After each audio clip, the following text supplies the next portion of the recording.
I welcome you all in this class. इस class में हम कुछ basic concepts related to unemployment के बारे में पढ़ेंगे and these concepts are unemployment, labour force, labour supply, work force, self employed workers, hired workers, casual workers, regular workers, rate of unemployment and participation rate in India. Now let us discuss about some basic concepts related to the problem of unemployment. सबसे पहले हम ये समझेंगे कि unemployment होता क्या है। इसको हम हिंदी में सिंपली कहते हैं बेरोजगारी। तो अनएम्प्लॉयमेंट या बेरोजगारी क्या चीज है?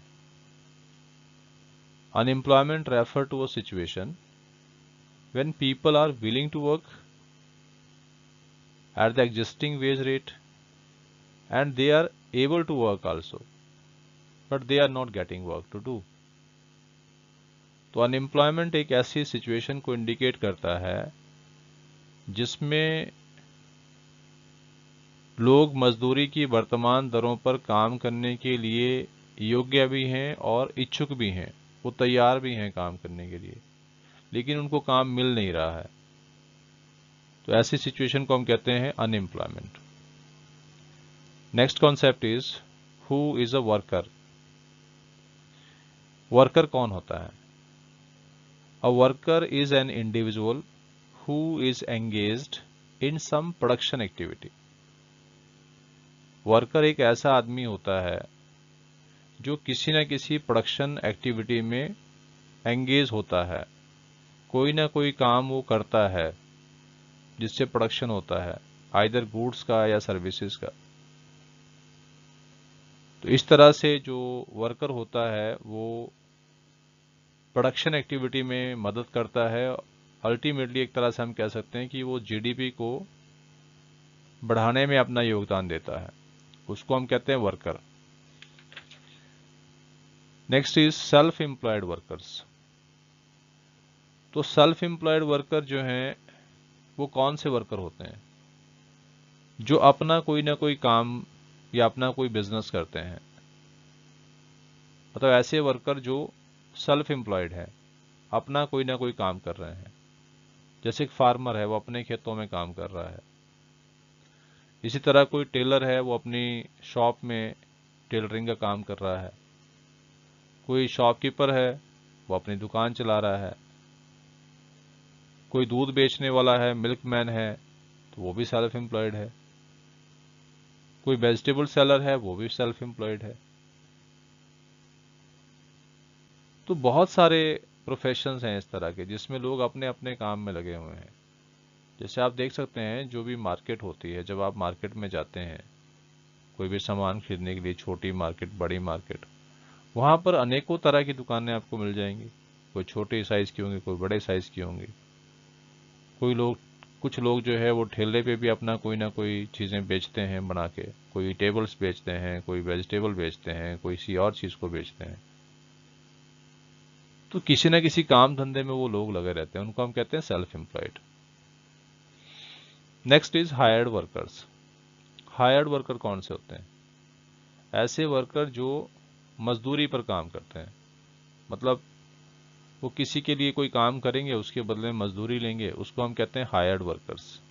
कोई ना कोई रिवार्ड मिलता है उनको अपनी सर्विसेज का। This is called hired workers. इनको जो रिवार्ड है वो कैश में भी मिल सकता है, कई बार काइंड में भी मिल सकता है। सो हायर्ड वर्कर्स। जैसे किसी भी फैक्ट्री में जो मजदूर लोग काम कर रहे हैं वो सारे क्या हैं? हायर्ड वर्कर्स तो हैं। या मान लो कोई कंस्ट्रक्शन साइट पे काम चल रहा है, वहां पे जो मजदूर काम कर रहे हैं वो भी सारे हायर्ड वर्कर्स हैं। हायर किया गया है काम करने के लिए। इसी तरह हम कह सकते हैं जैसे स्कूल में टीचर है, हॉस्पिटल में डॉक्टर है, नर्सिस है और बाकी स्टाफ है। तो वो सभी स्टाफ क्या है? हायर्ड वर्कर्स है। मतलब हायर्ड वर्कर जो है वो दूसरों के लिए काम करता है और उसके बदले में कोई ना कोई रिवार्ड लेता है। रिवार्ड मतलब उसको मजदूरी मिलती है या सैलरीज मिलती है। So this is called hired workers. Next is casual workers. तो कैजुअल वर्कर कौन होते हैं? जो डेली वेजर होते हैं, मतलब जो डेली बेसिस पे काम करते हैं और उनको रेगुलर बेसिस पर एम्प्लॉय नहीं किया जाता, उनको रेगुलर बेसिस पर हायर नहीं किया जाता। जैसे मजदूर लोग हैं, जैसे मान लो किसी मजदूर के यहाँ पे खेतों में कोई काम कर रहा है, कैजुअल वर्कर्स हैं, या कंस्ट्रक्शन साइट पर कोई काम कर रहा है, तो उनको डेली बेसिस पर ही काम पे रखा जाता है। ऐसा नहीं कि उनको रेगुलरली हायर किया जा रहा है। तो जो कैजुअल वर्कर होते हैं इनको मतलब एक तरह से डेली वेजेस के हिसाब से सैलरी या मतलब पैसा मिलता है, वेजेस मिलती हैं नॉट सैलरी। और साथ में इन लोगों को किसी भी तरह की जो सोशल सिक्योरिटी बेनिफिट होते हैं, जैसे प्रोविडेंट फंड है, ग्रेच्युटी है या पेंशन है, इस तरह की कोई भी सुविधा इन वर्कर्स को नहीं मिलती है। तो कैजुअल वर्कर कौन से हुए? जो डेली बेसिस पे काम करते हैं, किसी भी आदमी के लिए, किसी भी फैक्ट्री के लिए जो डेली बेसिस पे कोई अपनी सर्विसेज प्रोवाइड करता है, उसको हम कहते हैं casual workers. Next is the regular workers. अब रेगुलर वर्कर कौन होते हैं? जो परमानेंट पे रोल पर रखे जाते हैं बाय देयर एम्प्लॉयर्स, मतलब परमानेंट एम्प्लॉयज है एक तरह के, जिनको रोज काम मिलता है, जो रोज काम करते हैं, जिनको मतलब एक परमानेंट सैलरी मिलनी है, और उनको साथ में they are entitled to all the social security services, उनको सभी तरह की सोशल सिक्योरिटी सर्विसेज भी मिलती हैं, जैसे कि आपका पेंशन है, ग्रेच्युटी है, प्रोविडेंट फंड है, इन सभी तरह की सुविधाओं को वो प्राप्त करते हैं। तो ये है रेगुलर वर्कर्स। तो जनरली जैसे हम देखते हैं गवर्नमेंट सेक्टर में जो रेगुलर बेसिस पे जो परमानेंट एम्प्लॉयज हैं, उनको ये सारी सुविधाएं मिलती हैं, परमानेंट पे रोल पे होते हैं, उसको कहा जाता है रेगुलर वर्कर्स। तो जनरली ऐसा देखा जाता है कि जो कैजुअल वर्कर होते हैं वो अनस्किल्ड होते हैं, मतलब कि उनके पास कोई सेट ऑफ स्किल्स नहीं होता, बस उनको जो काम मिल गया वो कर लेंगे, और यूजुअली वो फिजिकल काम करते हैं, शरीर से काम करते हैं, मेंटल वर्क नहीं होता इस तरह का। और जो रेगुलर वर्कर होते हैं वो स्किल्ड वर्कर होते हैं, उनके पास कोई ना कोई सेट ऑफ स्किल्स होता है, जैसे इंजीनियर हो गए, डॉक्टर हो गए, वो क्या है, मतलब ट्रेंड है, अपना अपना काम में उनके पास जो है वो स्किल्स हैं। So these are the regular workers. Next concept is labour force. Labour force is equal to number of people who are actually working plus number of people those who are willing to work, उसको हम कहते हैं labour force. Suppose किसी गांव की जनसंख्या है 100, अब 100 में से suppose 35 people are working and 25 want to work, तो दोनों को मिला देंगे तो कितना हो गया? 35 प्लस 25 इज इक्वल टू 60। तो लेबर फोर्स कितना हुआ उस गांव में? 60। पॉपुलेशन कितना था? 100। तो 100 का 100 लेबर फोर्स नहीं है। लेबर फोर्स में हम सिर्फ उन लोगों को शामिल करते हैं जो काम कर रहे हैं या काम करना चाहते हैं, और इसका कोई भी रिलेशन मजदूरी के साथ नहीं है। सिर्फ यहाँ नंबर ऑफ पर्सन्स देखे जाते हैं कि कितने काम कर रहे हैं और कितने काम करना चाहते हैं। तो इस तरह से लेबर फोर्स जो है वो तभी बढ़ेगी अगर नंबर ऑफ वर्किंग पीपल या विलिंग टू वर्क पीपल बढ़ेंगे, तो तभी बढ़ेगी वो। तो लेबर फोर्स जो है उसका सीधा संबंध है नंबर ऑफ वर्कर्स के साथ। नेक्स्ट कॉन्सेप्ट है लेबर सप्लाई। लेबर सप्लाई का मतलब होता है कि कितने मैन आवर्स हैं काम करने के लिए, मतलब जैसे सपोज कि एक आदमी का जो हम वर्किंग आवर मानते हैं वो 8 आवर्स हम वर्किंग मानते हैं। सो सपोज कि हमारे पास लेबर है 1000 और हर कोई कितने घंटे काम करेगा, 8 घंटे काम करेगा। तो उसको आप मल्टीप्लाई कर लीजिए, it would become the labour supply. मतलब हमारे पास 1000 वर्कर हैं, हर वर्कर अगर 8 घंटे काम करेगा तो लेबर सप्लाई कितनी हुई, 8000 आवर्स।